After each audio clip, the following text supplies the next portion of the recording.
here. And Eric is in another meeting. Susan's out of town, and Ann's, I guess, set her for I didn't get there. So I'd like to start the meeting by asking for approval of the minutes from the last meeting, which was in November. It seems like a long time ago. Do I hear a second? Yes. All in favor? Aye. I should ask if there are any corrections or additions, but there seems to be. So, good job. The minutes are approved as published. I'm going to let you introduce the chief, and then we will Sure. go on. I would actually give that wonderful honor to Ann. It's gross. So our new chief, Richard Bykowski, very happy to have him. Our local chief has jumped ship and SUNY Cobleskill. Oh my gosh, we only started on Monday. We were meeting yesterday afternoon, and I said to him, "So who have you met with so far?" And he's going through this list. Like, wait, didn't you just start? So he's been very productive already. Just like to say hello to the group. Sure. So nice to meet everybody. I'm really excited to be in this new position. Just to tell you a little bit about myself, I've been a police officer for the last 27 years. The last 17 spent here in Cobleskill as a police officer, the last 5 of which I was the chief of police there. So I think this was, kind of a natural move for me to kind of come here. My basic policing philosophy, I really believe in strong community relations. Really tried to do that at the village level. We instituted a lot of good community policing programs for youth, for adults, for many different groups and organizations. So I hope to do the same here. And like Ann said, I've been out trying to get to meet everybody. I've got meetings set up with some of the people here coming up soon. So I'm looking forward to establishing those relationships and working for the good of everybody. Nothing personal, but I hope I don't get to meet you. I understand what you're saying. Just to let you know, we did a full-blown search. It was competitive, and there were a lot of good candidates, but what Rich brought to the table was pretty much what he just said. And as I said at his swearing in, which many people came to, which was really cool to see, safety starts with taking care of the community and nurturing. And Rich has that whole attitude about it. It's not just about triage or arrest, if you will.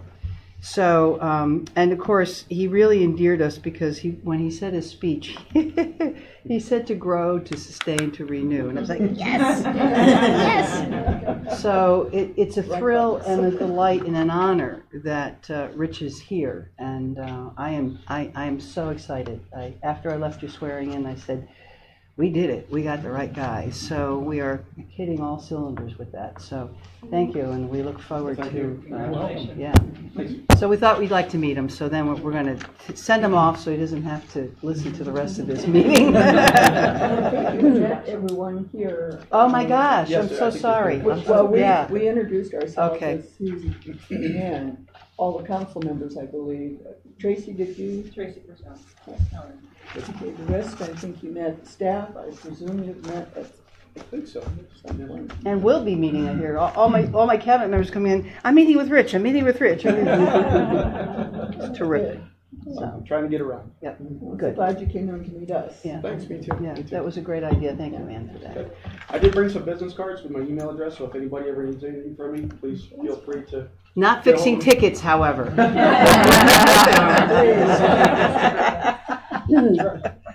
Actually, I'm going to take one too. All right. Thank you. Have a good day. Take care, Rich. Thank you. Good luck. Thanks. Okay, we'll go back to you, Cheyenne, and get your report. So, I'm Cheyenne, if no one knows me. I think I just didn't meet Barbara. I already got Barbara. So, I'll just go down the important list. We have had a lot of things going on with SGA since I've last talked to you guys about. So the biggest one is we just attended a conference where Dr. and Hopkins Gross attended with us, SUNY SA, which is SUNY. And we had 9 people go, all our new executive board, to train them, to really just kind of get empowered, see all the new initiatives that SUNY SA is going for. Monday night, after a college council dinner that I ran away from, no offense, and we had charity volleyball, which was really, really cool. We had 15 clubs, and we raised almost $600 for a charity that Logos picked, that's the winning team, in New York City for low-income families and people struggling with mental illnesses to learn through art and how to express themselves. So it's a institution, so Logos is art, graphic design, so that's what they picked. So we're going to send that check to them soon. Some cool initiatives I'd like to run by you guys and maybe get your input is students really want mandatory faculty evaluations implemented on campus. There's something called the Period Act that SUNY SA we did pass a resolution to get this implemented in all SUNY schools. Basically, we want sanitary dispensers in all female bathrooms. SGA's already started by putting at least one in each academic bathroom, but now we're going to fall back on facilities and ask them to put everyone in every bathroom to see if they can put the bill for that. And there's something called the Child Care Act to try to get affordable child care for non-traditional students and commuters. So otherwise, we're working on the graduation celebration reception, and we elected our new officers. I got reelected, so vice president. Otherwise, if you have any feedback about the new initiatives, I'd like to hear them. If you guys have any. No? Well, we're going to fight for it. So you're going to see things if you are on campus, mandatory faculty evaluations, and the Period Act. The Child Care Act I have to educate myself on, so I'm going to meet with the director of the child care facility across the street very soon. So that's really good for student government. If I could add a quick thing, it's interesting how things go on around SUNY because the Student Association is very strong SUNY-wise. It's really kind of impressive to watch. And they are part of all of the University Faculty Senate meetings, and the University Faculty Senate has a representative at their meetings. So these issues are talked about by the faculty as well, and some of them, they're more enthusiastic, some weren't all enthusiastic, but rarely do we have something that we don't agree on. Support. We definitely saw that relationship at SUNY SA, so that was really cool. And I would guess it's somewhat unique in the country too. It's actually the #1, the largest national SUNY, like any schools that are together, we have 64, we're the largest nationally to be a system like that, so it is unique. Okay, thank you. You're welcome. Chuck, I'm going to go to you next. I know you have a 9:15 class. And I apologize for that. Well, go out. We're just happy to have you here, and thank you for substituting for Barb. Thank you. It's always a pleasure to substitute for Barb. We are really fortunate around here to have a faculty leader like Barb, and both the substance and the attitude that she brings to the position. And I love watching her work in front of the faculty. And you make a great representative to the Senate. Thank you. So one of the things that we do, and I'm going to stick primarily to the academic side, some of the things the faculty has been doing lately are part of this whole, what do we do for these students and how do we do it better? So there's a theme to some of this. As an example, one of the things we've done is we've codified some of the processes that we use in as far as faculty. The word I want. We understand. No, it's the year. Every 7 years you have the opportunity. Sabbatical's the word. Okay, I'm stuck there. Anyway, that sounds like it's separate and doing something with faculty, but the purpose of doing that is we've got several cohorts of young faculty around here, and trying to get them into the rhythm of their professional career and what they do with the students as well. Another thing that we're talking about. And there's a bit of a struggle, and I think Marion's going to have some fun as she goes forward and gets into this more, is students who are taking extraordinary loads of credits. And is there some point in time we ought to stop it? I think what that shows is that we've got some very creative students who are taking a look at this problem of cost or taking a look at the problems that they're anxious to get on with their career, and saying, okay, they're finding ways, and how do we, accommodate to that, implement that. We're also looking at, and it turns out to be more of a struggle than one would think, dual degrees and dual majors on this, and fitting them in with the registrar systems and that kind of thing.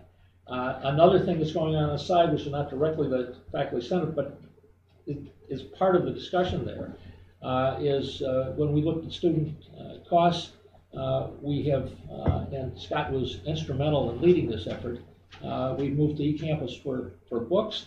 Like any change, I think the faculty started choking before they got on. I think the progress has been amazing. Not that it couldn't have been smoother, but for that many people to come along. But there's a parallel thing to that too, and that's these open educational resource, these OER courses, where we've got students now taking courses that have a textbook that did not cost them anything, or that cost them a very modest amount. So I think there's a theme in all of this stuff that as everything's going on, and it's a little bit, when we hear Diane's report saying, okay, how can we make this a better experience for it? One thing, I don't know whether you have ever been exposed to, but if you ever have an opportunity to get exposed to any of what happens with the students when they go out on internships, it's mind-boggling. I just had a student in the other day. I've got to hurry up, get through the internship orientation course, which is supposed to allow him to help find an internship, and he's already got an internship with General Dynamics. Wow. Kind of thing. And I don't take any credit for that, other than somehow we got out of his way and he managed to do that. So I think all those things. The last comment I would like to make is both Barb and I will be together for 3 days up in Potsdam starting tonight. You should be aware that the SUNY-wide Faculty Senate has had an oversized representation from this institution for at least the last 15 years that I'm aware of, and Barb and I have been both on the executive committee, part of leadership positions all over the place. So we have a visibility there, and we have an input, and it's fascinating because the level of equality between the research ones and everybody else is surprisingly high. It's not perfect, but it's surprisingly high out there. So it's another voice that we have and another access to information. So you'll get back to Barb's formal reports. Thank you. Thank you. I would, We'd like to have our president give an update now. with Chuck here, there are a couple of things I want to rearrange so that he hears this, because I think you'll enjoy it, Chuck. We were in... I always do. I appreciate that, yeah. We have a great time, don't we, Chuck? Yes, we do. I have to say, we've established what I think we're going to call it the Executive Council, for lack of a better word, because we used to call it the Executive Committee, and that's throwing off the Faculty Executive Committee, where Sue and I meet with the faculty leadership now, have been since I've been here, on a regular basis. And Chuck is a part of that. And why that's important is we talk about confidential matters, we talk about where we're going next. And Sue and I have the confidence of the faculty and vice versa. And that, I think, is probably one of the most important tools we've had moving this institution forward. So I thank you for that, because Chuck has been at that table since I've been here, in your role as faculty senate leader. So Almost expired. Oh, and Chuck and I go at it. We have a lot of fun to go at it. So I appreciate that. I'm going to talk out of school here. Uh-oh. I have never, ever heard Marion say no without a explanation that was well constructed and logical. That doesn't mean we've always agreed at the end. Okay. It's the way to do it, right, Chuck? It's the only way to do it. So we were at the Senate and the House yesterday. We were in D.C., Sue, myself, Amy, and John Zaharik. And we left Washington, D.C. very energized. The Faculty Senate was there. That's why I wanted to mention it, Chuck, because it was well represented with Gwen Kay and student representatives. And we heard from Chuck Schumer. We heard from Nancy Pelosi's Chief of Staff. We heard from a policy, the appropriations committee. It was unbelievable. This chancellor brought in the world, and you can see her connection with DC and how it paid off. It was all about SUNY. It was SUNY Day. Sue went to a research meeting, and you want to just give a highlight about that? Yeah, it was a 4-hour research forum, and really before us were representatives from different agencies that provide funding for research and development. And so what we got to hear kind of firsthand are what the priorities are, how we might position ourselves to be able to apply for funding. So that was really exciting. I mean, it was the National Institutes for Health, it was Department of Education, Department of Defense, all of that. So it was really well worth my time, I thought. Extremely. And then Amy and I had a one-on-one with Congressman Delgado. It was fun because we were sitting in there and we had our appointment, and people just kept coming in and said, we're meeting with Congressman Delgado at 2:30, and Amy and I are sitting there like, no, you're not. Because we are. And sure enough, and he came out and got us. I mean, he is a very down-to-earth individual, but why he got so excited, because we always go in and we say, what can we do for you? But we had already read what his top items were, and we had a one-pager for each of his top items that fit what the college was doing. He got so excited, he pulled out his phone and wrote his own notes, even though he had a staffer, Curtis, writing all the notes. And because we are his ag tech school, we are the one in his district, he said that he is most proud that he is one of 3 Democrats in the entire House whose district is a rural-serving rural county. And he's very proud of that. We were shocked to hear, and we're the 3rd largest in the U.S. In the U.S. And what he's doing next in terms of agriculture and workforce development, he just became so animated. And that's why he's serving this district, because he believes in what the rural vitality is for upstate New York.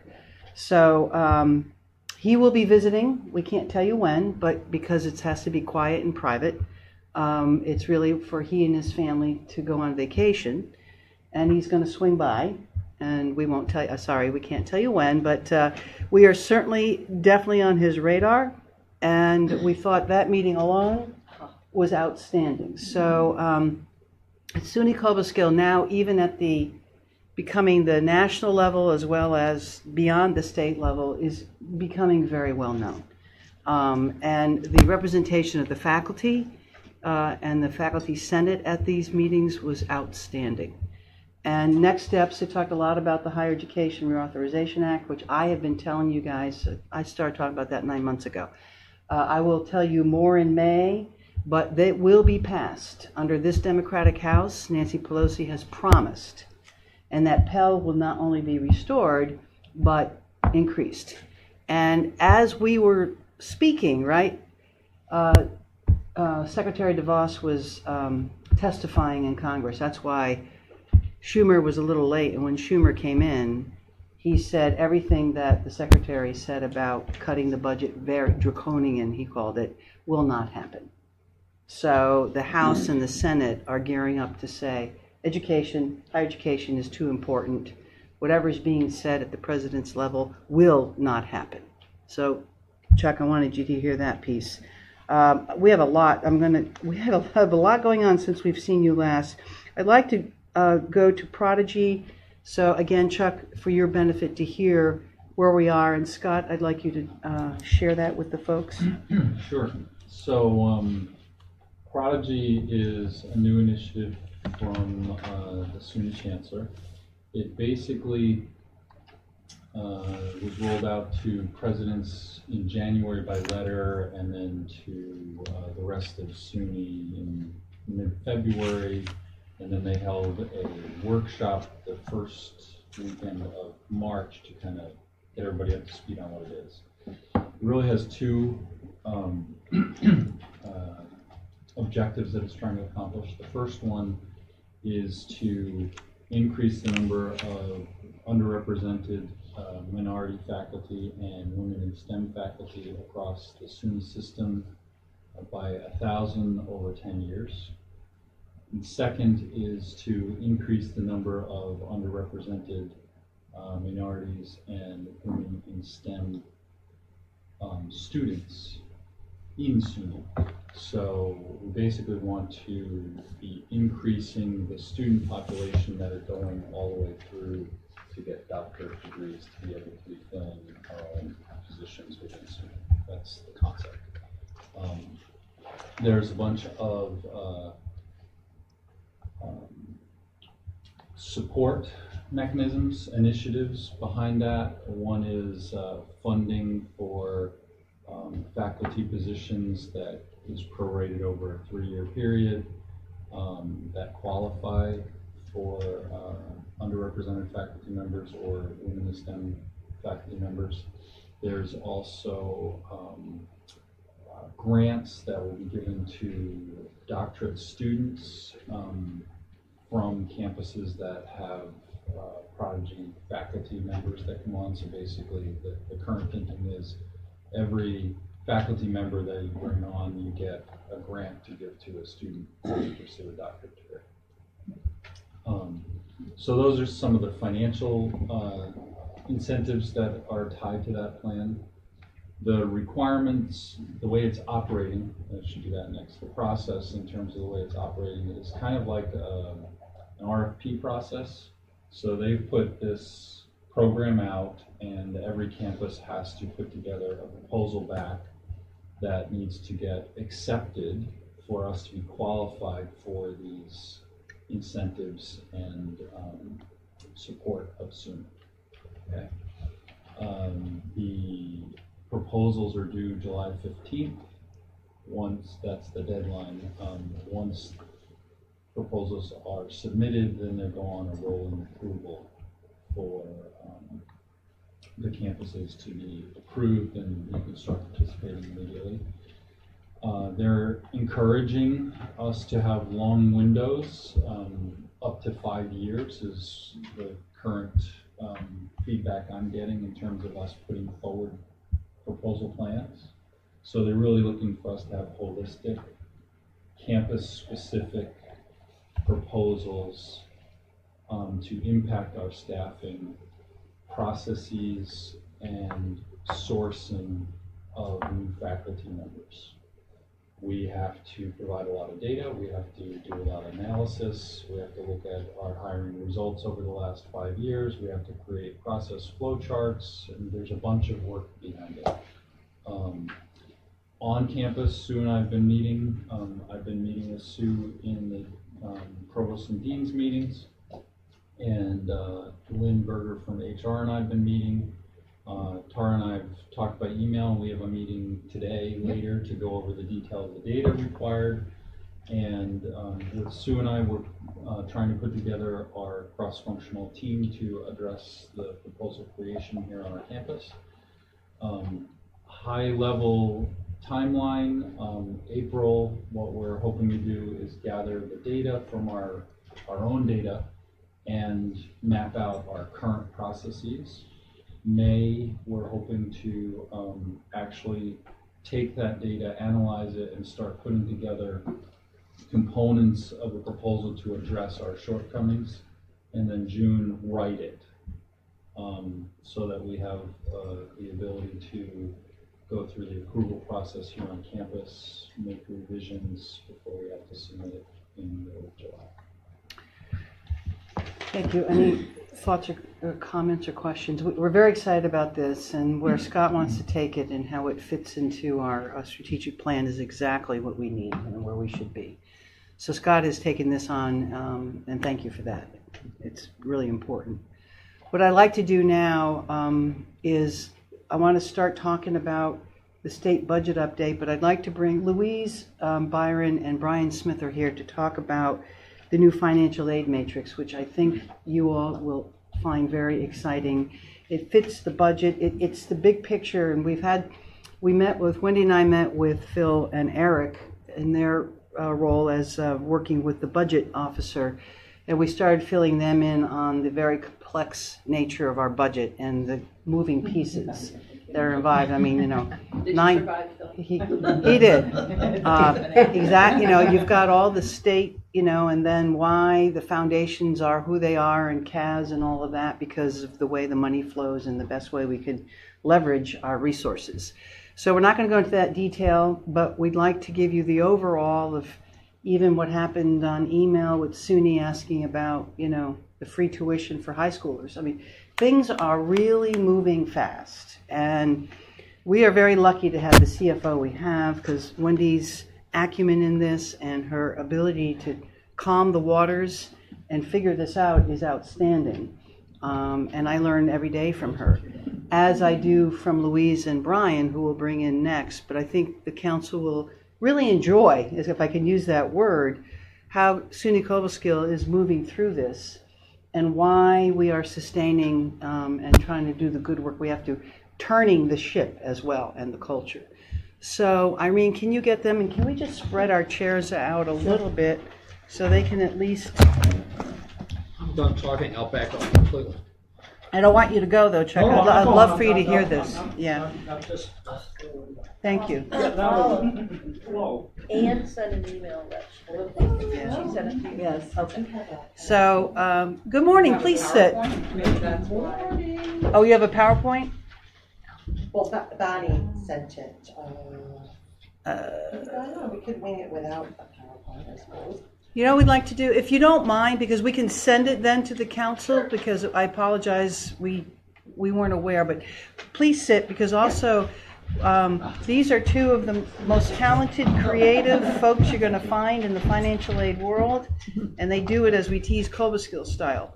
But we invited you in now because we wanted you to also hear the budget landscape from Wendy, so you guys can have the benefit of that as well, okay? So Wendy's going to do the overall, and then the council would love to hear what we're doing. All right. Okay. All right.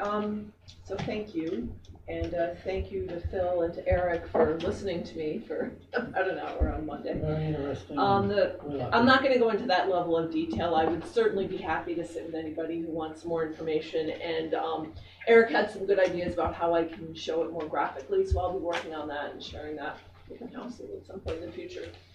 What I did want to talk about, though, is what happened with the budget that just got passed on April 1st. You've probably seen pieces of it in the news. It was actually one of the better budgets that SUNY's had in quite some time. And that's the chancellor.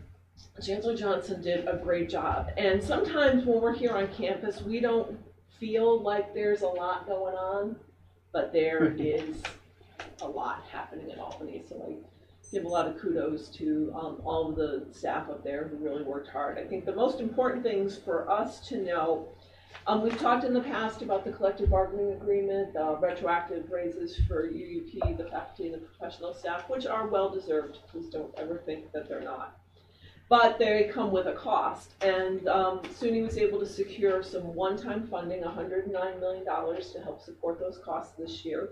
We're still waiting to hear what our share is, but we think it's going to be close to what our one-time cost was for those retroactive increases.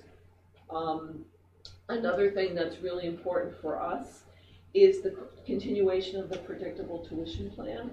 So the legislature and the governor authorized an increase of up to $200, and the board of trustees will be acting on that.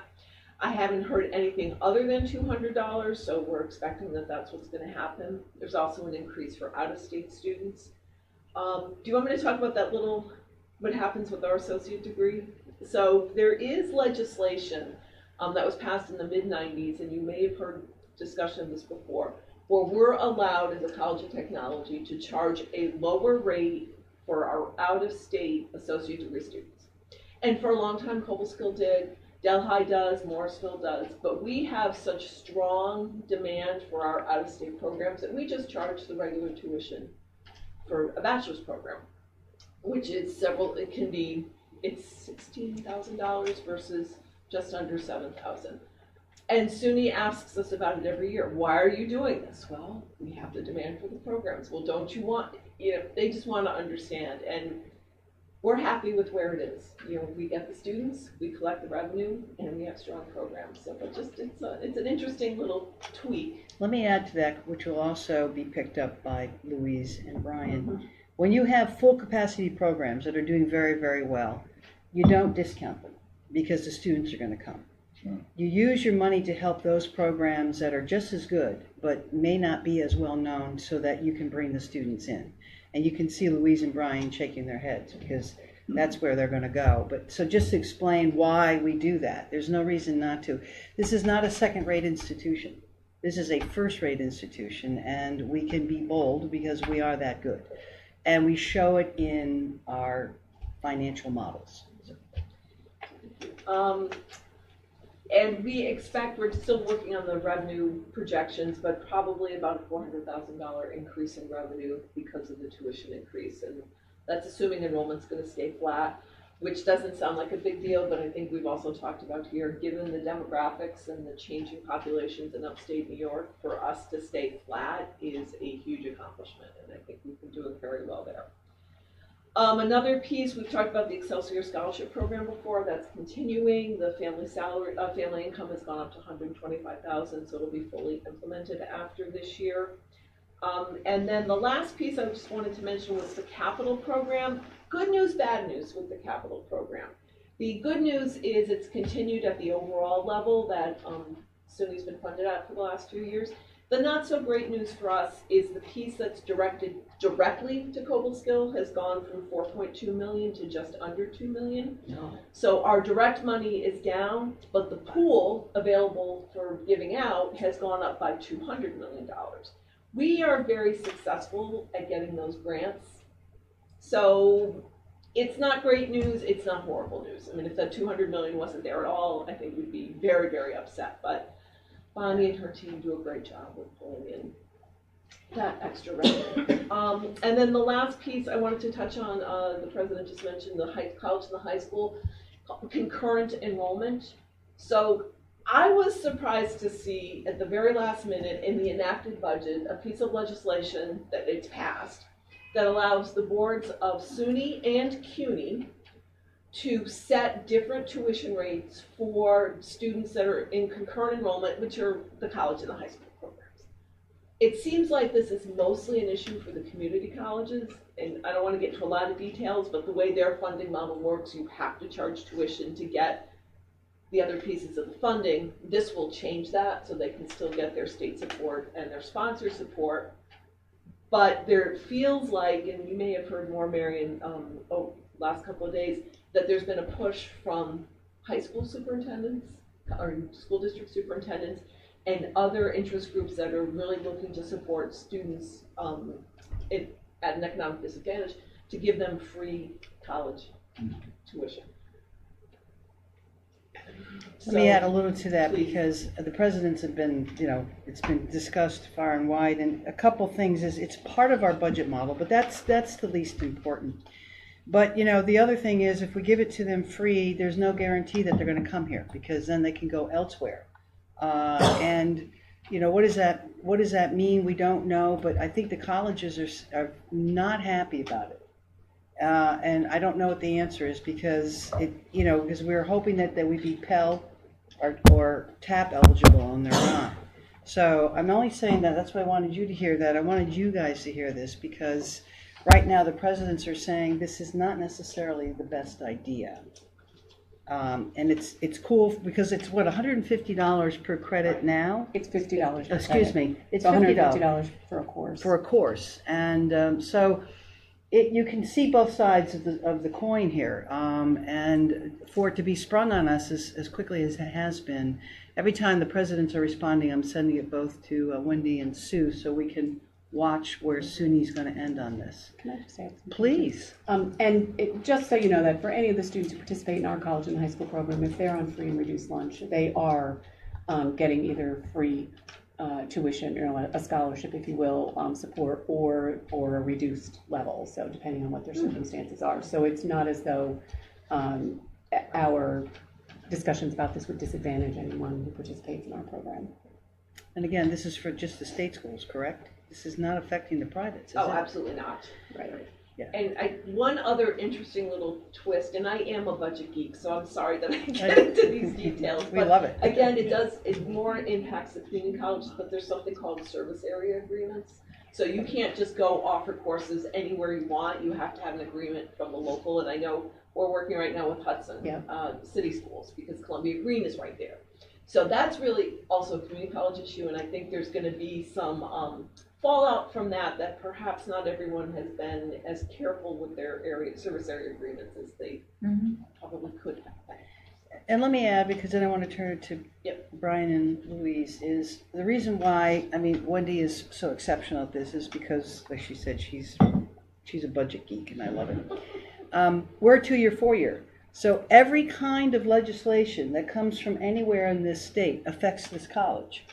The 2-year, and sometimes people forget this, and the 4-year. I even had somebody say to me, well, you're a community college. I said, no, we're not. So we sit in this unique space that she has to watch everything. And then so do Brian and Louise, and how it all meshes together, and when it doesn't work for us and when it does. So we're at and I love that we're 2-year, 4-year. I don't want that to ever go away, but the complexity of it goes sky high. And that's what Wendy watches, and that's what Chuck was talking about with everything else we're doing, and I'm going to say something else about it later. And that's what Brian and Louise are doing. So it's highly complicated, but we believe it's worth it. So, could I ask one please. question, and I'm not sure it's in the right spot? Going back to Excelsior students, and I have seen in the past, but how many Excelsior students do we have at the moment?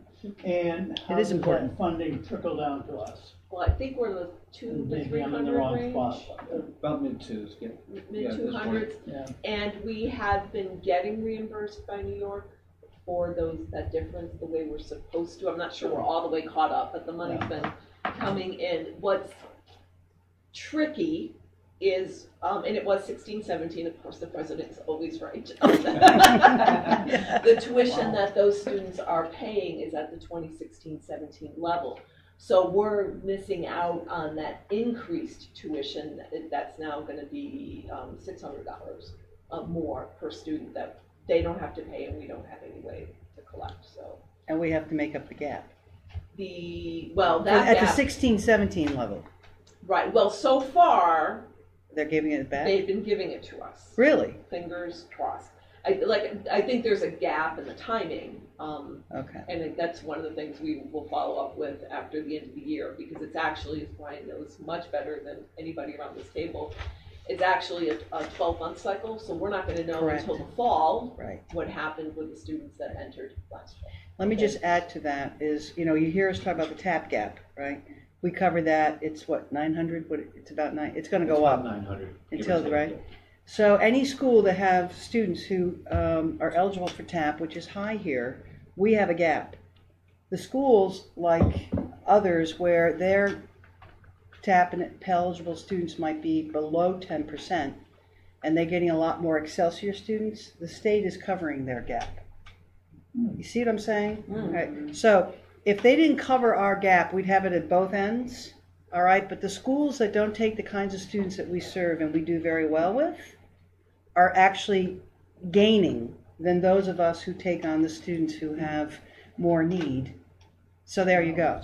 I just needed to say that because I believe in the Excelsior, but you have to understand, the dynamics of this, and the state had no problems filling the Excelsior gap. If I can add one more piece about TAP, a very interesting wrinkle in this year's budget negotiations, the discussion of the TAP gap was happening. And they were describing it correctly, which always, makes me happy that they actually understood what the issue was. Good. So there was no resolution in this year's budget, but at least it's on people's minds, and so that's the first step. So maybe in a year or two. And I have to say the tech sector and the SUNY presidents who are in that really deserve, because we have been pounding that with the legislator and the chancellor over and over again. And when I spoke to the SUNY trustees, I mentioned it again. So I'm glad to hear the conversation because it was buried for many years. So without further ado, please. A little more clarification. We actually have closer to 450 students that are eligible for the Excelsior program. 200 and give or take, 270 or so are actually going to get certified with some dollar amount of Excelsior. The rest are covered with some kind of scholarship or grant aid. So we have actually a very large population. Really? I think comparatively, to other schools that are eligible for the Excelsior program. That's almost 20%, right. So without further ado, to two more talented folks to my right. Louise, Brian, please. Could I start by just passing? Please. Bonnie had prepared a PowerPoint, and it's. We'll send. I promise you, we'll send it out. As a courtesy to Bonnie, I was going to show it, but it's fine. We can wing it with a handout, and I'll wait until everybody gets a copy. The first, the one that's going around this way without pictures is just an overview, an internal document, an overview of the program, and the one that's going this way with the Kobe Wise with the photos on it. That's actually something that we actually been sending students. So very happy to be invited here today to talk about our new scholarship program. It's something that Brian and I are super enthusiastic about. We've recognized for the last number of years that there's definitely been a need on our part to make some sweeping changes to our scholarship program. We've always been very limited in what we've had available to offer students, and it's distinctly put us at a competitive disadvantage, during the recruitment process. And with the landscape the higher ed landscape that we're in today, it's students are just much more cost sensitive and price sensitive. So really the time was definitely right, and with Marion's blessings and Bonnie's support, we really made some significantly transformed the way that we do scholarships. And so I'm introducing to you the Kobe Premier Scholarship Program, which is being launched for this upcoming fall semester. So basically, the way this program works is we are now offering substantial renewable scholarship opportunities to students as they're being recruited. They're being made aware and offered these scholarships right after they're getting offered admission to the college. And then we're encouraging the students to do the FAFSA and then complete a questionnaire so that we can fund these scholarships behind the scenes, which I'll talk about more in a second. But basically, they're getting awarded scholarships right out of the gate, as opposed to in the past, they'd get accepted. They do their financial aid. We'd send them award letters without any scholarships. We'd get flooded with calls. Don't you have any scholarships? And we direct them to the scholarship application. And we weren't awarding them till much later in the admission cycle. And the amounts were modest. They haven't really gone up. The amount of scholarship money we were rewarding hasn't really gone up in proportion to the cost increases. So now we have this great new program. We've combined resources behind the scenes, and we're offering between $2,000 and $6,000 renewable scholarships. So the students they do their part, and we've made the requirements very reasonable. They're guaranteed this funding every year. The amounts that they're being offered were determined by admissions. We work closely with Caleb and his gang to just based on enrollment goals in different programs, how much they wanted to spend. And obviously out-of-state students are getting the largest amounts. We've set the GPA requirement at 2.25, and the scholarship is contingent on the students staying on campus housing. Because another goal of this program is to, increase the longevity, students that, stay on campus, the amount of time that they spend on campus, especially students that are looking to save money, they want to get off campus. It's common knowledge that, especially if your standards are low, you can live off campus quite a bit for quite a lower cost. And this is hopefully going to make us more competitive and keep kids in the dorms longer. Could you explain to them, Louise, because I think this is why this is so exciting, but this is in conjunction with the Pell, the TAP, Excelsior, or before? Can we just explain where this sits so the council understands? Yeah. Well, it's in addition to anything they're getting as far as Pell and TAP. It's Excelsior proof, which is the thing that we're most excited about, because right now, this Excelsior program, it definitely has some pros and some cons. all our foundation scholarships, for the most part, including the Merrill Scholarship, have reduced the student's Excelsior eligibility. And that really stings. You know, when you're telling a student, great job, you know, your academic performance has, you know, made you eligible for this scholarship. But by the way, now that you're getting this 500, we have to take 500 away from Excelsior. Okay? Because absent any specific wording, the default position with all campus funding is that it goes toward tuition, or could be applied toward tuition, and reduces Excelsior. So we've made this Excelsior proof, okay, by making it contingent on housing. The students know they move off campus, the scholarship goes away, but because it's tied to campus housing, it will not reduce Excelsior. So that could actually give us an advantage over other colleges who are, you know, offering scholarships that may reduce Excelsior. So if they're living off campus, they have to pay out of pocket. If they're on campus, their living expenses will be covered. So to explain that to the students is very, it's very exciting, but it's important. Thank you, Chuck. I wanted you to hear that conversation, though. Can you explain the range from 2,000 to 4,000? Sure. How do they qualify? Well, like I said, we established, and this is affectionately referred to as the matrix, that admissions had more of a say in exactly which students they wanted to target. So let's say they, out-of-state students, like in a business major, we don't typically get many out-of-state students into like liberal arts programs. So like those students would be candidates for the largest amounts. Students, fish and wildlife, for example, that's one of our highest demand programs. We haven't released a whole lot of funding for those students. It's just there's no need to. So we're really trying to tie the scholarships to the enrollment goals. The destination scholarship, I'm sorry, there was some detail that's not on here that was going to be on the PowerPoint. We have 4 designations under the Kobe Premier Scholarship Program umbrella.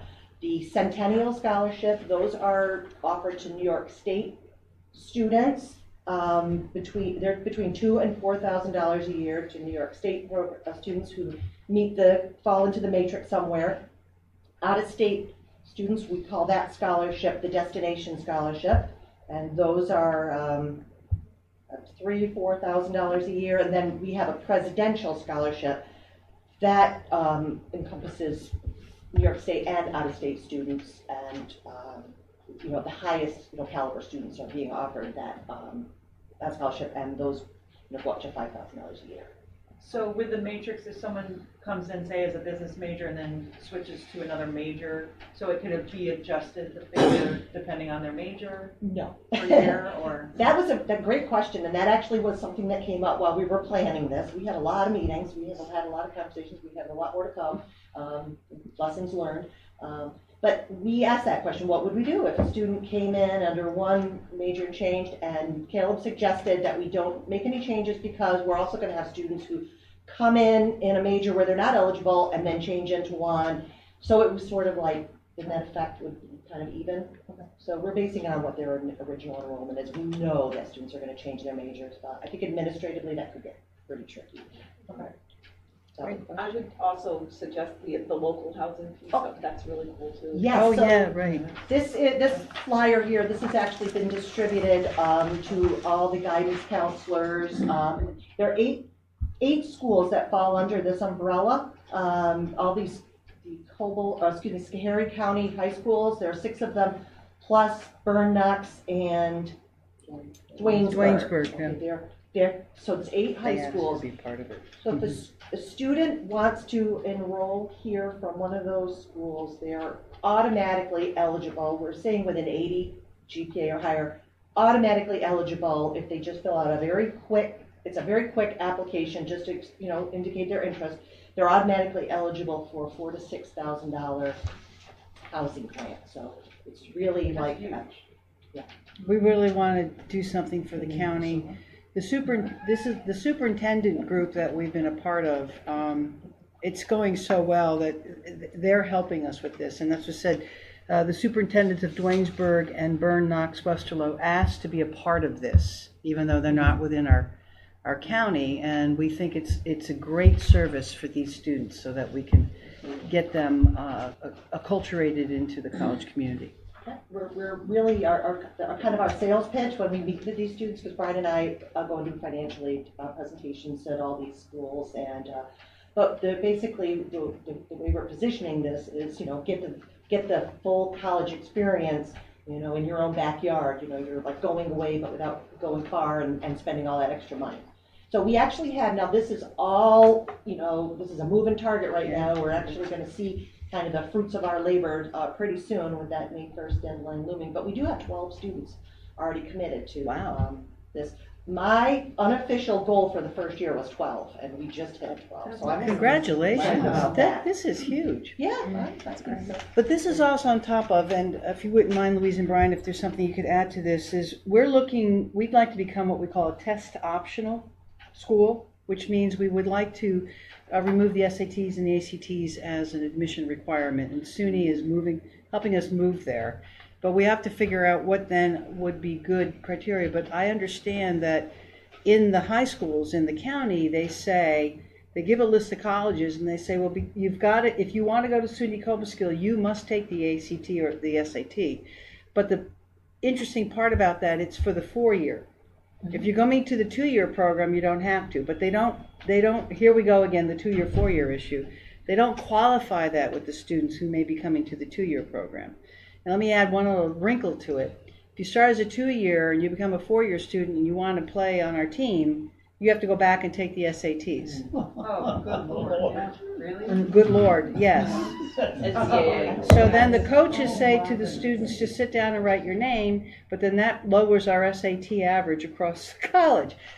We get it. You see what, we are becoming very astute with this wonderful, but, right, I mean, you hear the same thing, yeah, when you're out there in terms of the SAT, ACT? A little bit. Yeah. But it doesn't affect the financial aid too much, so we don't get into that You don't, too okay. much. Yeah. All right. But every once in a while I'll get that question. Yeah.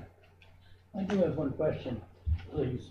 I'm reading on the first sheet, how does the new program work? And the last sentence in the colored section says, the servant had received scholarship and endowment donors and create even more robust sales. Understand that very clearly. But my question is, that money is being spent somewhere around the campus now. No. Well, endowments and scholarship and donors, scholarships particularly is coming from somewhere. Well, these scholarships will still go, in the past they've gone directly to support the students, and they still will. The way we're financing this, I mean, it's a complex model. We're pulling in funds from, a few different areas. Ultimately, if this goes as planned, the increase in, residency in our dorms will more than offset the discounting. You have to kind of look at this as basically discounted housing. Hopefully, our goal is for this program to pay for itself. But in the meantime, on an ongoing basis, the foundation scholarships and the alumni scholarships will still continue to fund these behind the scenes. We still very much want donors to get recognition for funding this program. It's just going to be in a more of a direct way, rather than an indirect way than it was before. Let me help add to that. Yeah. So Excelsior, as I said, is called last dollar in. Now, even before Excelsior, when I first got here, and Louise would talk to me, and we had great conversations, and she would, you educated me so well. But we left $60,000 on the table that was not appropriately used because we didn't have the right model in place. And on top of that, we wasted $30,000 of our own money because we could have gotten more from Pell and TAP. So we didn't do a good job with the money that the state and government was giving us. Hence, we couldn't extend the way the scholarships were used because there wasn't, these two wonderful individuals weren't in charge of that. They are now. So what happens, Phil, that we can actually almost 100% guarantee you is when we talk to donors, and we've talked to everybody to say, cost of attendance, if you would do your scholarship that way, because then we can take care of a lot of the tuition through Excelsior and Pell and TAP. and, donor XYZ, your scholarship will enable this student to get their books, live on campus, do all that other cool stuff that they couldn't before. But if we only did tuition only, and there is one scholarship, they won't change. We are leaving dollars on the table, but the donor doesn't want to go there. That's what, I don't know if that helps explain a little bit more what Louise is saying. That's a trend of it, yeah. But the scholarship money is being used even better. And we're saying it's enhancing the student's ability to really engage in the college and not worry about it. And maybe not have to work that extra 10 hours. So is each scholarship being analyzed to see, do I need to talk to the donor to That's all potentially happened. change The students language? have a requirement in order to get their scholarship, and we're trying to, not create a lot of obstacles, obviously.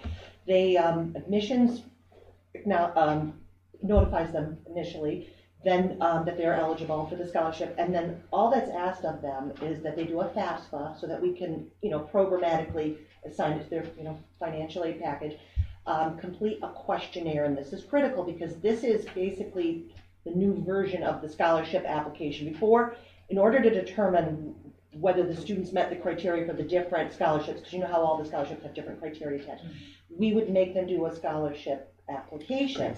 Now they're doing what's called a questionnaire, which is helping us identify, we're giving them the scholarships up front based on the matrix, then they're doing this questionnaire which helps us determine how we want to backfill. This is a term that we're using now on a regular basis, backfill. We're basically helping identify which foundation scholarships they apply for after the fact, and then we're letting them know that your scholarship, your Kobe Premier Destination Scholarship, is made possible in part due to the generous contribution from Tim and Tracy Purcell, for example. And they're still going to get that notification, and they're still going to get invited to a scholarship luncheon. Okay, so there's. But my scholarship would have to make sure that it would fit the criteria. It still will, yes. Okay. Correct. And and every new donor coming on, that's where John Sahara comes in. Okay, so, all these moving pieces. I have a question. Please. Have you considered, and I urge you to consider, not only going to the various high schools, to going over to the Vote Tech Center and speaking to the students there, morning and afternoon sessions, and hitting upon the fact that if they're interested in coming here for a 2-year program, not only do we have this wonderful opportunity for financial support, but the question about the entrance exams, ACT and SAT.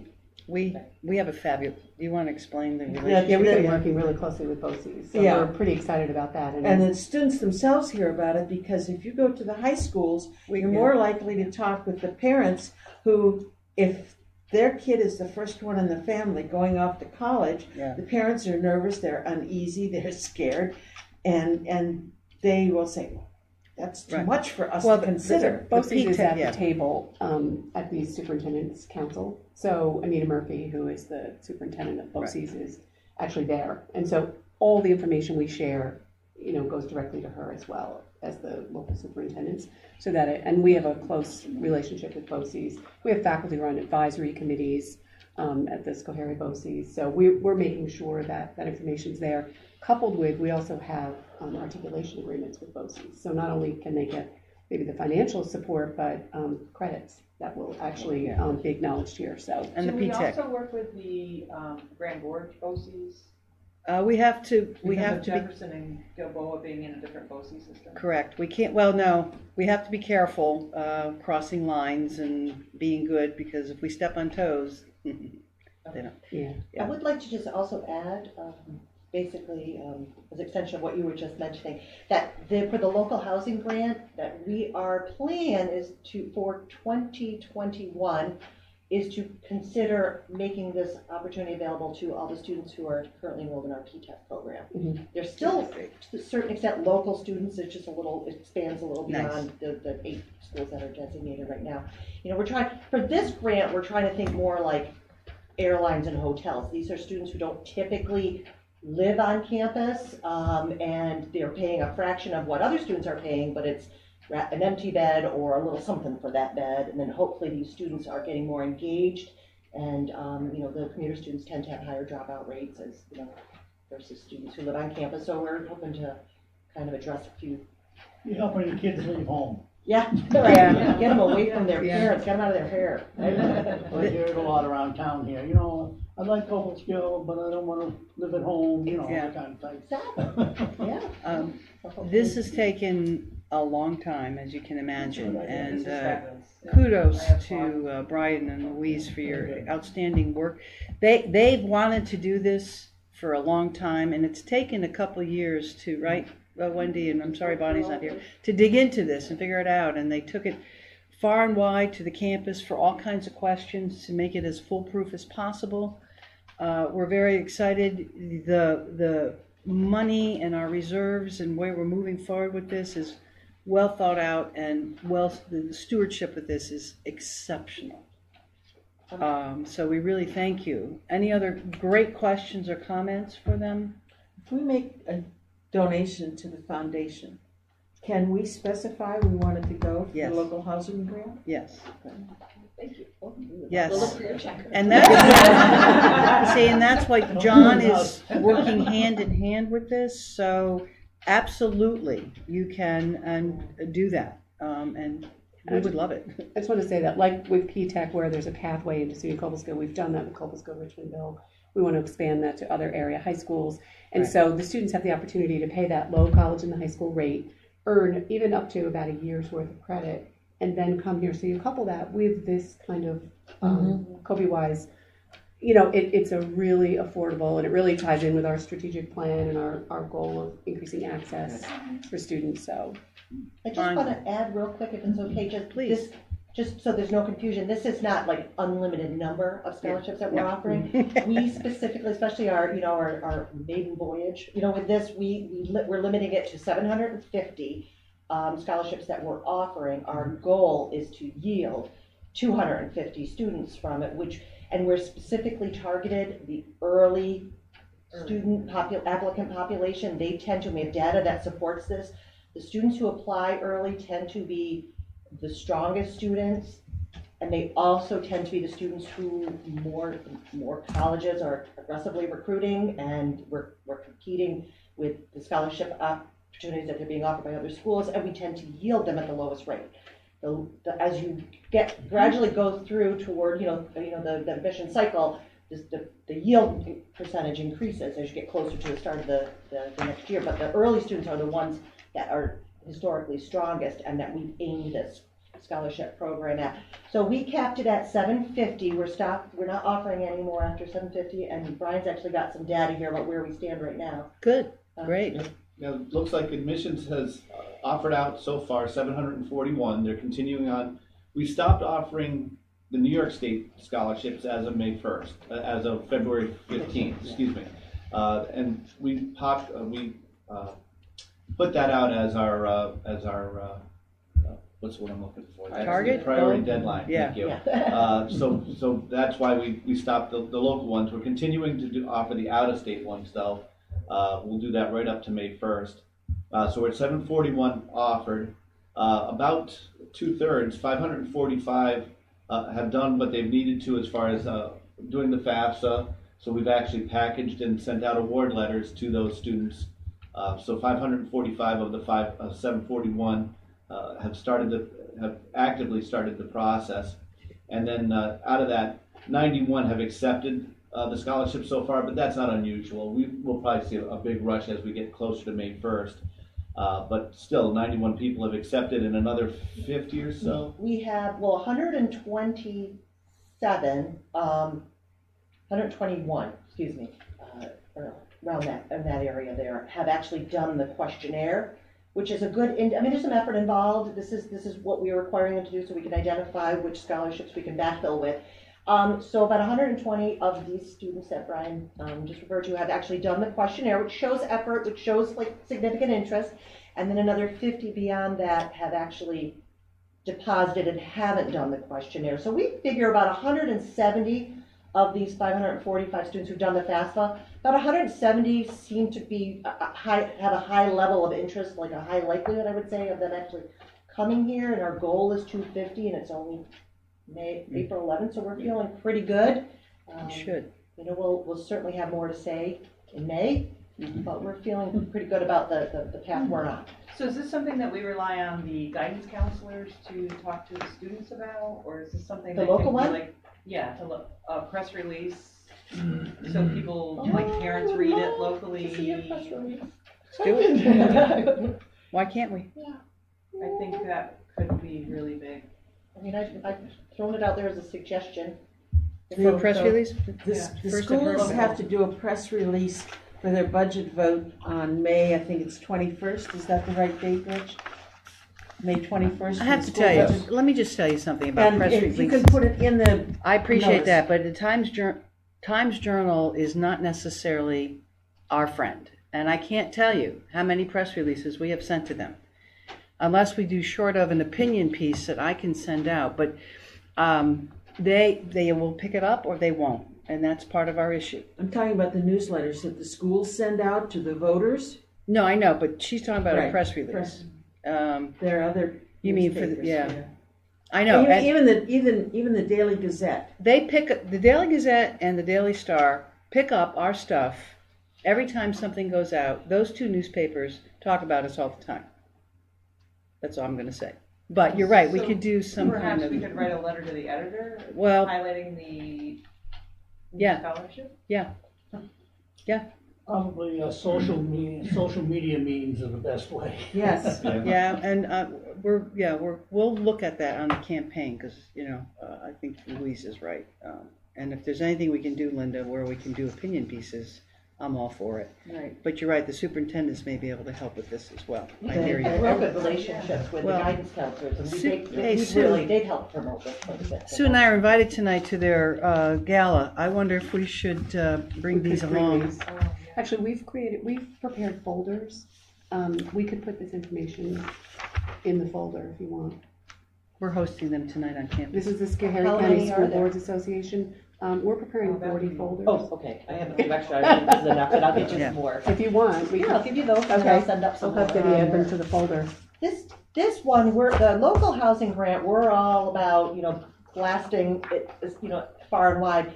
The rest of the program, we're trying to be sensitive to the fact that this program isn't available to our currently enrolled students, so we have to be Sorry, Cheyenne. mindful Yeah. of that. That's what I'm Yeah. worried about with the You gotta quit and re-enroll. Well, hey, it is what it is, you know. It's been available long enough now, and we have had a few students ask about it, but for the most part, it's been managed, I think we've been managing it successfully. But we certainly want to. Well, you always have to start somewhere, right? And I know we took a lot of time on the budget in this, but I think it's completely worthwhile and important. But please, any other questions, Brian or Louise? Have you presented everything you wanted to? So, yeah. We'll get the PowerPoint out to the College Council, and I apologize for that little mix-up. Any other great questions? Yes. Would it be appropriate for the College Council to write a letter to the editor saying we are so proud of the college for offering this to our community? That's what I was thinking. Okay. Bless you. Do it. Oh! Yeah, I would thank you. Unfortunately, the headline needs to see who was murdered. Right, the question Or housing rates have been. Tracy, do you want to work together on that? Sure. Okay. This is one of the major lifebloods of this institution, and we've got the people to do it. And what they've done with Excelsior, actually, they're superstars in the state. So when the state needs help, Louise and Brian get the phone call, which is really cool. So thank you for your excellent work and for your presentation. We very much appreciate it. Very exciting. Yeah, yes. Okay. Thank you. Okay. I'm going to cut a little short. I'll go quickly. The branding is going well. The committee is trying to figure out what we're calling what is our personality, so we can start moving forward on changing a lot of the materials and putting forth who we really want to be and moving forward and with icons and all that good stuff. the dashboards update, we can do that in May. I think that might be a better time to do it, Tara, and we'll get it out because Tara's been watching that for us with the strategic plan. But I'd like to talk a little bit more about the strategic plan at the May meeting to get you all up to speed on where we are with that. So we'll put that whole area up in May then? Yes. I wanted to draw your attention to the Institute for Rural Vitality. I want to say a couple of things. And Sue, I would love for you to talk about some of the work and ins and outs of that because you, with the Academic Council, are helping to put that forward. But this is gaining national attention. And it's not only through the National Governors Association, the Rural Initiative, SUNY, everywhere we turn, it seems to be the model because of what it brings to the table and how we have literally taken the core work of this institution through the strategic plan and put it through the institute that anything the faculty are doing with the students is really related to how it enhances our world. So to renew, to grow, to sustain, to renew the world and its citizens is actually the core of the Institute in so many ways. But I would love for Sue to give a little bit more of the foundation of this because it's very exciting. Yeah, what's been really exciting is that we've been able to fund some faculty fellow positions to pursue specific projects that also involve students. And they might be research projects or, the development of different types of programming. So, for example, a faculty member in psychology, Mary Grant, has worked with students to do an assessment of programs in the county specifically for drug and alcohol interventions or education programs. So they completed that assessment. Well, I'm sure it'll be ongoing, but they did a significant amount of work on that last semester, and presented earlier this semester on that topic. And it's also looking at programming available for the opioid crisis and ways to address that. So that's been a pretty significant effort. Gail Wentworth, you probably, I hope, have heard something about the intergenerational programming that's being offered at our child care center, but this is in conjunction with Bassett, with the Alzheimer's Center at Albany Medical Center, and a number of different agency folks in the area, but really providing programming for people dealing with early onset Alzheimer's. So it's the actual individual dealing with that and a caretaker. They will come to campus. The numbers are growing in this program. There's a tremendous amount of excitement. Gail has 2 students working very closely with her, developing the programming, but they come to campus on Tuesday and Thursday mornings over to the child care center, and there's music, there's storytelling, interaction with our preschool children and the folks coming to campus. Therapy dogs, you name it, it's all brought in, and it ends with a family-style meal that's shared around the table. And so it's been so well received and well regarded. And Gail is actually presenting some of the findings of this program at a national conference for experiential education. So we're really proud that she's going to do that. The other thing that we've been able to do through the Institute is to fund 2 senior fellowships, which are the equivalent of sabbaticals. One is for Gail, so she can continue work on the Institute, and then the other is for a faculty member in culinary who is doing some significant international collaboration in Mexico. So we're pretty excited about that. So what the provost has been able to do is when we get sabbatical applications, we can only give out 2, but this year we had 4, so all 4 are funded in one way or another. So the Institute is picking up faculty research so that it's not a sabbatical formal because they can reapply for a sabbatical, but we are supporting their research. At the same level. At the same level. They would for sabbatical. So that's the work of the provost. So the Institute is really coming forward in a way that I think hopefully we can share more with the community. 2 other things to move forward. We had a meeting with Amazon. Even though Amazon has pulled out of New York State, they still are working with us, and they want us to be a partner with the next steps for 4-year programs. We'll let you know about that, but they're also working with SUNY. And just two other things. We have, I've been holding presidential forums once a month so that the community is hearing directly from me and the cabinet. They've been going very well, and we'll share with you in May the topics. But the one coming up, there have been some interesting developments on campus in terms of compliance with our value statement, or lack thereof, compliance with our value statement. So this forum coming up, we are going to start addressing some interesting issues, including we are going to be handing out a coin with the value statement on it and start talking to the community in a very serious way. Do we believe in this value statement? If so, how do we follow it? Where do we comply? Because, well, the national, let me just say, the national agenda seems to be catching up with local behaviors. So I'll just say that, and more to come on that, but we're ready to take that on full tilt. John Zaharik isn't here. I want to let you know that he is hitting the ground running.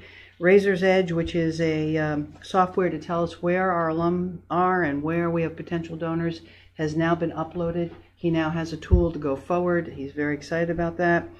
His whole staff will be doing what they call a Delta Plus training that will convert a lot of their visits into real, actual dollars. And he has put forth the IRA rollover program and has gotten folks to take advantage of that. Yeah.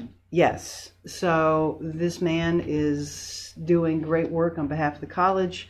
His excitement is palpable. And every time I go out anywhere, he is right behind me doing his work. So he was in Washington, D.C., meeting with folks. Where he can use me, I come in as well. So he and I have been meeting a lot of people. I'm very pleased with his work and how he's working with Scott and Sue and the financial aid matrix. He's doing very well. So I know it's a long report, but there's been a lot going on. So thank you. Yeah, thank you. Any questions before we move on? Okay. The chair's report, there's just, you can read that. The only other thing I think that's happened is several of us attended the catered dinner last Monday night, which was very well done, very nice, and thank you, Marion, for staging that. Students did an amazing job. Yes, it's they're great. A great day. Thank you. Wonderful, wonderful dinner. Any other council reports? I want to say this week's Times Journal, although they don't accept press releases from us, has done a beautiful job of identifying Kobe students reaching out to the community. Yeah, that was an interesting article. Yeah. Well, he did have something nice to say on one of his editorials a few weeks ago. But that's good. That's nice to hear. Okay. I do have one thing I would like to add, and I'm probably out of line, and I'm going to ask the president whether she and I would like to get together on it, but I'm still after my project that I've been working on 6 years now, and that's recognizing Howard Sidney. It's there. Okay, I didn't have my agenda right in front of me. So Yeah, okay, well, it's under old business. Okay, I'm sorry. Very old business. Very old business. Sorry, I didn't have it with me and jumped out of line. Yes. Well, I wanted to just go back and sort of review your memory, if you will, on where we've been. Last year, we finally revised the policy, and it took off, and we even had an application which went to the committee, and that came back with approval. Then it went to the president, and she has approved it. We haven't actually approved the committee's recommendation formally, so we're going to do that. And then we're going to come up with how we're going to recognize or dedicate the photograph. We even have the photograph. It's Yeah. all framed and ready to go. So we're moving ahead. Yeah. So first, I would like a motion to approve the naming committee's nomination of Howard Sidney for recognition of his non-monetary contribution to SUNY Cobleskill. Need a motion? I need a So motion. moved. Second. Okay, any discussion? All right, so we have formally approved this. And Irene, I'll get with you after the meeting to make sure we have everything done. Non-monetary contribution. Yes, right. To SUNY Cobleskill. Yeah. All right, so now we need to, and our policy said that we would dedicate the photograph either at a academic or a community affair, depending on who the nominee was. Oh, you gotta vote. Do a quick vote. Oh, we haven't voted yet? Oh, I'm sorry. We've beat this for so long. We must have one time. May I have a vote on our motion? Aye. Aye. All opposed, same sign? Okay, it's approved. Thank you, Wendy. Okay, so now we have to decide when and how we're going to have this dedication of the photograph. The photograph is done, because the other step after this approval was it went back to, then it went to Office of Communication to get the photo and all of that. Correct. So that's all done. Correct. So now we dedicate it. And we want to decide how and when this is going to be done. Particularly the inaugural, if you will. I don't know, I mean, commencement's too chock full. We can't go there.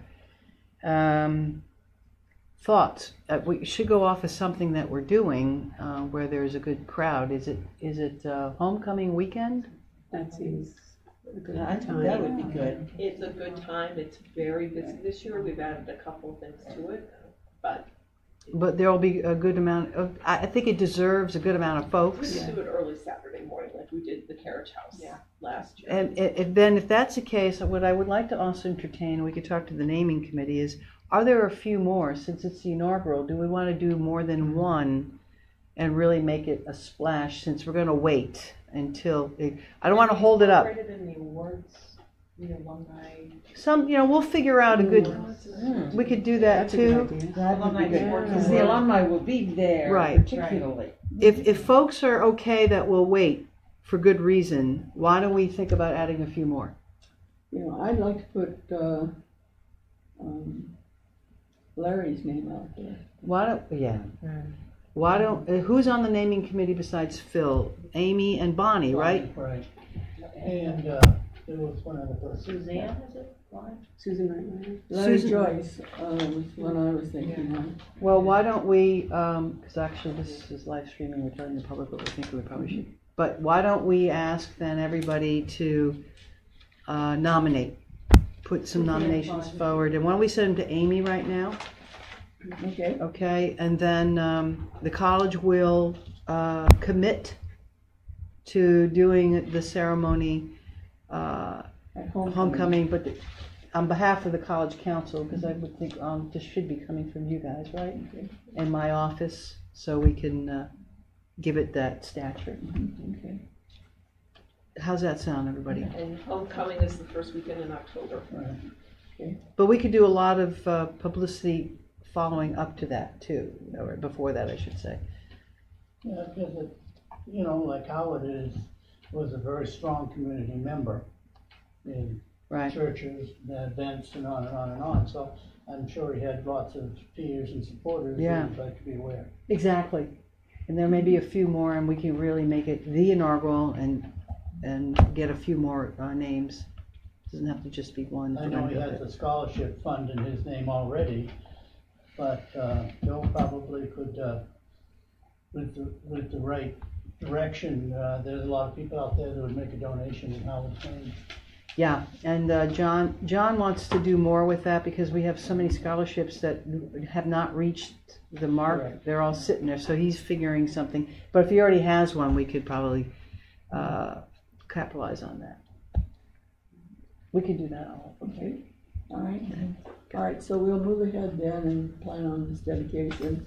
Howard and others. The naming committee never set up, to my recollection, never set up a date for nominations to be done by. And we need to, we just can't go to the first weekend in October and, expect to have a name, so. We are even discussion here, maybe nominations due by June 1st. I would leave that to I would leave that to the committee. If the committee can get together, then you guys can add that to the policy. Yeah, and decide what you can work with. And where are you anticipating making the pictures available for people to see? We had said in the presidential gallery above that, where in Bauk Hall, that wall, it's pretty prominent. Can people still read them there? I mean, are they too high to read? You're gonna have to go upstairs to see them. Okay. That's the only place we came up with that we thought was That's fine. It's a public place. prominent. It's below the president or above the president's gallery, so. Yeah, so you can see that. I don't want to make an issue out of it by any means, there are a lot of buildings and places on this campus that do not have a name. I don't know, maybe that doesn't bother anybody. It doesn't make a great deal of difference to me personally, but there are a lot of buildings we have no names on.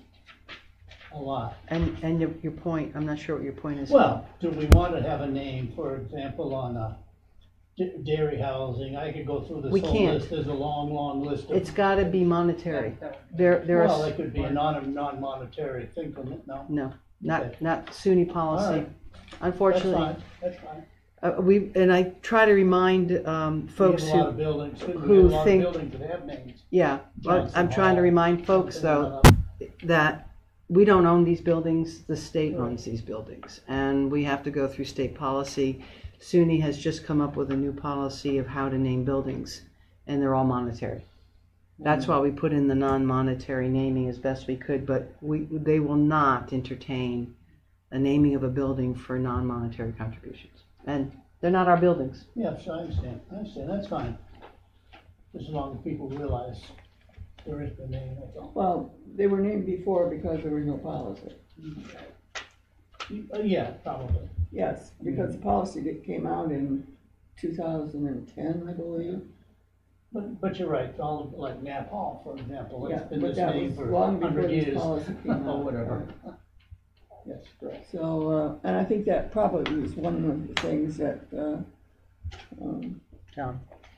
had the policy came out in response to some of this, because they were naming, and I think that came out shortly after some of the state legislators had things named after them, and then they were indicted for whatever. So I think maybe SUNY responded in that kind of a way. Okay, any other comments?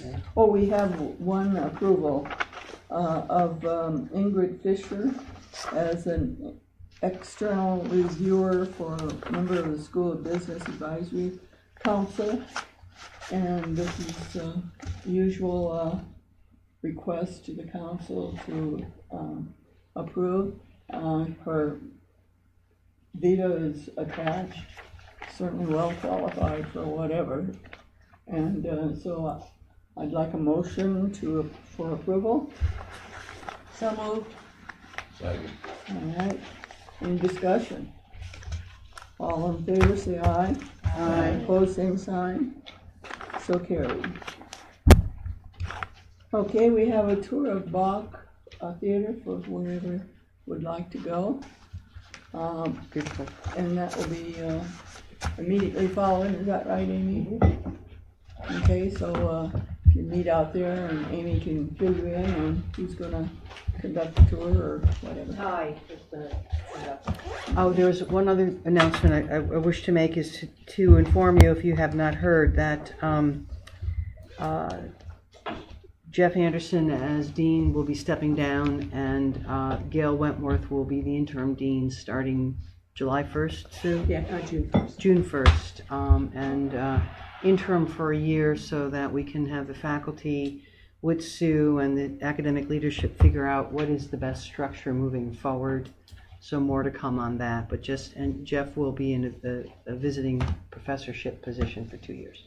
So if you hadn't heard, we wanted you to know that. Okay, thank you.